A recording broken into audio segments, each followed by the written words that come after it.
이제 바울 일행은 또다시 유대인의 회당을 찾아가서 복음을 전하고 있는데요. 이날은 안식일이었기 때문에 유대인들이 함께 어김없이 회당에 모여서 하나님의 율법과 예언서를 읽고 있었습니다. 바울은 자신의 동족인 이 유대인들이 그토록 오랜 세월 동안 하나님을 믿고 율법을 이토록 꾸준히 읽어오고 있음에도 불구하고 예수님을 믿지 않는 이 상황에 대해서 누구보다 가슴 아파하고 있었습니다. 하나님은 믿지만 예수님을 믿지 않는 것, 그것이 참으로 정말 아이러니한 상황이었기 때문이죠. 그렇다고 바울이 그들의 마음을 이해하지 못하는 사람도 사실 아니었습니다. 바울은 세상에 있는 누구보다도 유대인들이 왜 이렇게 하나님을 믿으면서 예수님을 믿지 않는지, 왜 그런 태도를 갖게 되었는지 누구보다 잘 이해하고 있는 사람이기도 했죠. 얼마 전까지만 해도 그는 예수를 하나님의 아들이라고 고백하는 사람들을 다 잡아다 감옥에 넣겠다는 의지를 가졌던 사람이었고, 또 그는 유대인 안에서도 유대인 중에 유대인이라 손꼽힐 만큼 난지 8일 만에 할례를 받고 또 베냐민 지파에 속한 사람이었으며, 그런 자기가 순수한 이스라엘 사람인 것을 자랑스러워하고 또 율법에 누구보다 능통했기 때문에 그것을 또한 철저히 지키려고 애쓰던 바리새파 사람이었던 것, 그런 조건들을 굉장히 중요시 여기며 살아가던 사람이 또 바울 자신이기도 했었기 때문에 그들을 누구보다 이해할 수 있었죠. 그는 말 그대로 유대인의 사회 안에서 혈통으로나 스펙으로나 율법적으로나 흠잡을 데 없는 정말 유대인 중에 유대인이었기 때문에 그는 이 자신의 동족들이 무엇을 잘못 믿고 있는지, 예수님을 왜 메시아로 믿지 않는지에 대해서 누구보다 잘 알고 있는 사람이었습니다. 그래서 바울은 오늘도 회당에 모여서 율법과 예언서를 읽으며 그들 스스로의 노력으로 구원에 이르고자 했던 유대인들에게 진짜 복음, 예수 그리스도에 대해서 전하기 위해서 이들을 찾아갔고, 그리고 그들에게 가장 익숙한 이 구약 성경의 예언들을 인용해서 예수님을 소개하기 시작했습니다. 오늘 우리가 읽었던 본문을 보면 33절부터 37절에 이르기까지 바울은 계속해서 유대인들이 가장 잘 알고 있는 구약의 성경 그 말씀들, 예언의 말씀들을 인용해서 하나님께서 우리에게 하셨던 약속들을 제시하고 하나님이 어떤 분인지를 설명하고, 그리고 나서 하나님이 약속하신 그 과거의 모든 성취들이 이 예수 그리스도를 통해서 이루어졌다라는 것을 꼼꼼하게 설명했죠. 또 뒤이어서는 36절에서 39절까지의 말씀을 통해서 유대인들이 그 가장 사랑하고 존경하는 다윗 왕조차도 결국은 죽어서 흙과 재가 되어 무덤 속에 있게 되었지만, 이 예수님만큼은 구약에 하나님께서 말씀하신 대로, 약속하신 대로 그 썩음을 당하지 않고 죽음을 이기시고 다시 살아나셨음에 대해서 그는 당당히 선포했습니다. 유대인들은 바울의 해석을 들으면서 놀라지 않을 수 없었을 겁니다. 왜냐하면 사실 이 시편과 이사야의 말씀을 그들이 몰랐던 것도 아니고 정말 이 구약 성경의 말씀들을 거의 암송하다시피 할 정도로 누구보다도 말씀을 잘 알고 있다 자부하고 있었던 그들임에도 불구하고 이 예언의 내용이 하나님의 말씀들이 결국 자기들 십자가에 못 박았던 그 예수 그리스도를 향하고 있었다는 것을 그들은 계속해서 부인하고 있었고 모른 척하고 싶었거든요.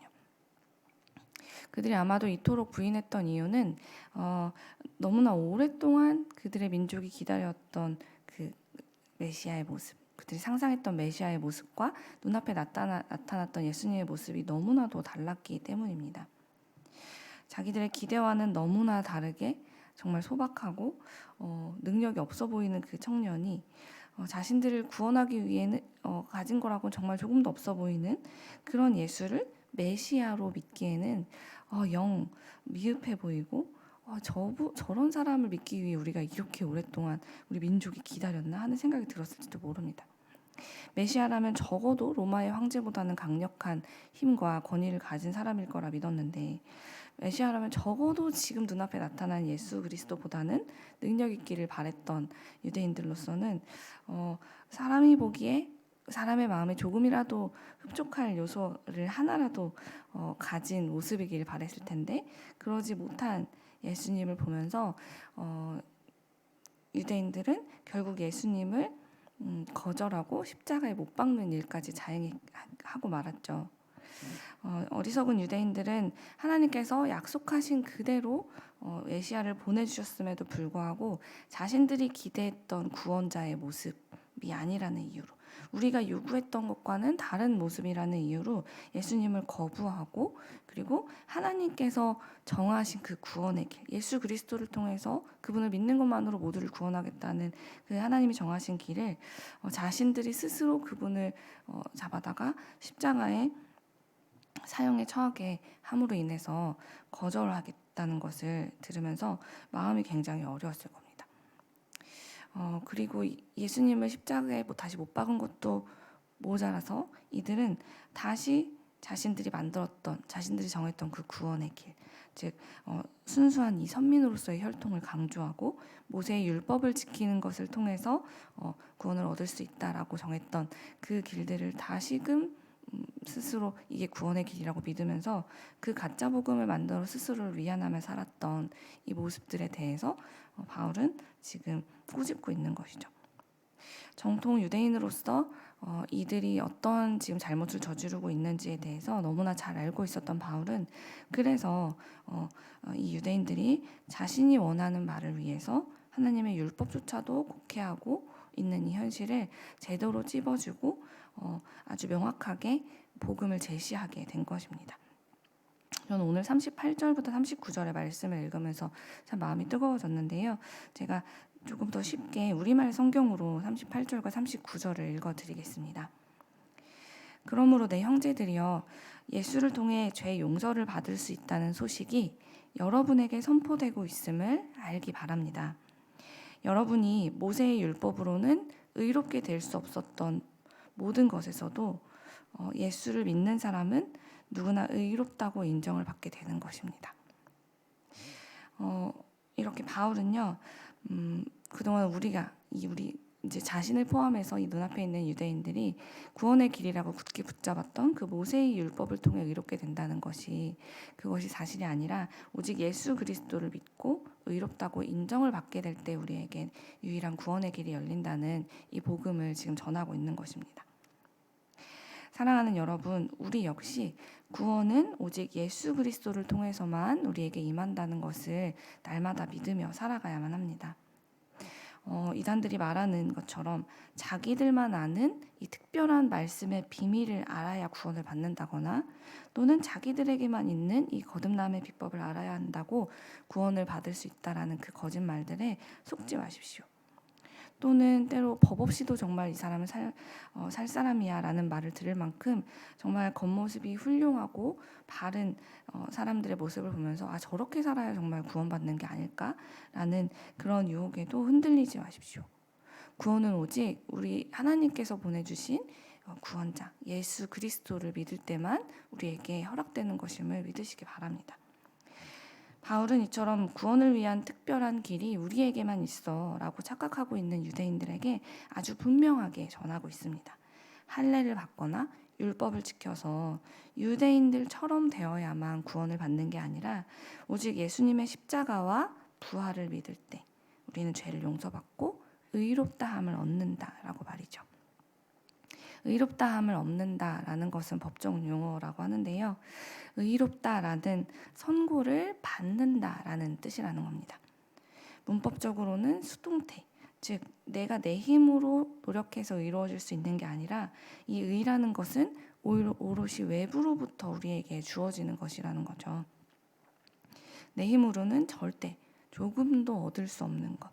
그렇다고 내가 받을 자격이 있어서 어느 정도 받을 만한 이런 때가 되면은 그때 받을 수 있는 것도 아닙니다. 받을 자격이 조금도 없는 사람에게 우리 하나님으로부터 거저 주어지는 것. 그것이 바로 하나님께서 예수 그리스도를 통해 우리에게 베푸신 구원의 길이라는 것이죠. 그러니 우리가 죄 용서를 받고 구원에 이르는 것, 그래서 하나님의 백성이 되는 그 모든 것은 오직 우리 예수님을 의지할 때만 가능하다라는 것입니다. 그러므로 우리도 때로는 우리에게 구원을 주시는 그 예수님을 믿는 것, 그분을 예배하는 것, 그분을 따라가는 것 말고 조금 더 쉬운 길, 그거 말고 지금 이 세상 사람들이 하는 것과 비슷하게 조금 할 수 있는 것 중에 구원을 받을 수 있는 길이 없을까? 꼭 교회에서 말하는 대로 하지 않아도 구원에 이를 수 있는 길이 없을까 하는 마음이 자꾸만 내 안에 생기고 그런 유행을 바라는 마음이 생긴다면 또한 우리도 그런 마음으로 혹시 하나님의 말씀을 내가 읽고 싶은 부분만 읽으면서 내 마음에서 나름의 편집을 하고 있다면 그러한 습관들을 오늘 말씀 앞에서 내려놓는 우리가 되길 간절히 소망합니다. 우리는 오직 예수 그리스도를 붙잡을 때에만, 그분을 힘입을 때에만 이 지독한 죄의 고리를 끊어낼 수 있고요. 또 우리를 괴롭게 하는 이 슬픔과 고통과 두려움으로부터, 우리의 발목을 매일매일 붙잡고 있는 이 걱정과 고민으로부터 자유로워져서 영원히 하나님의 나라를 살아가는 그 은혜를 우리 예수 그리스도를 힘입을 때만 누릴 수 있다는 것을 믿으시기 바랍니다.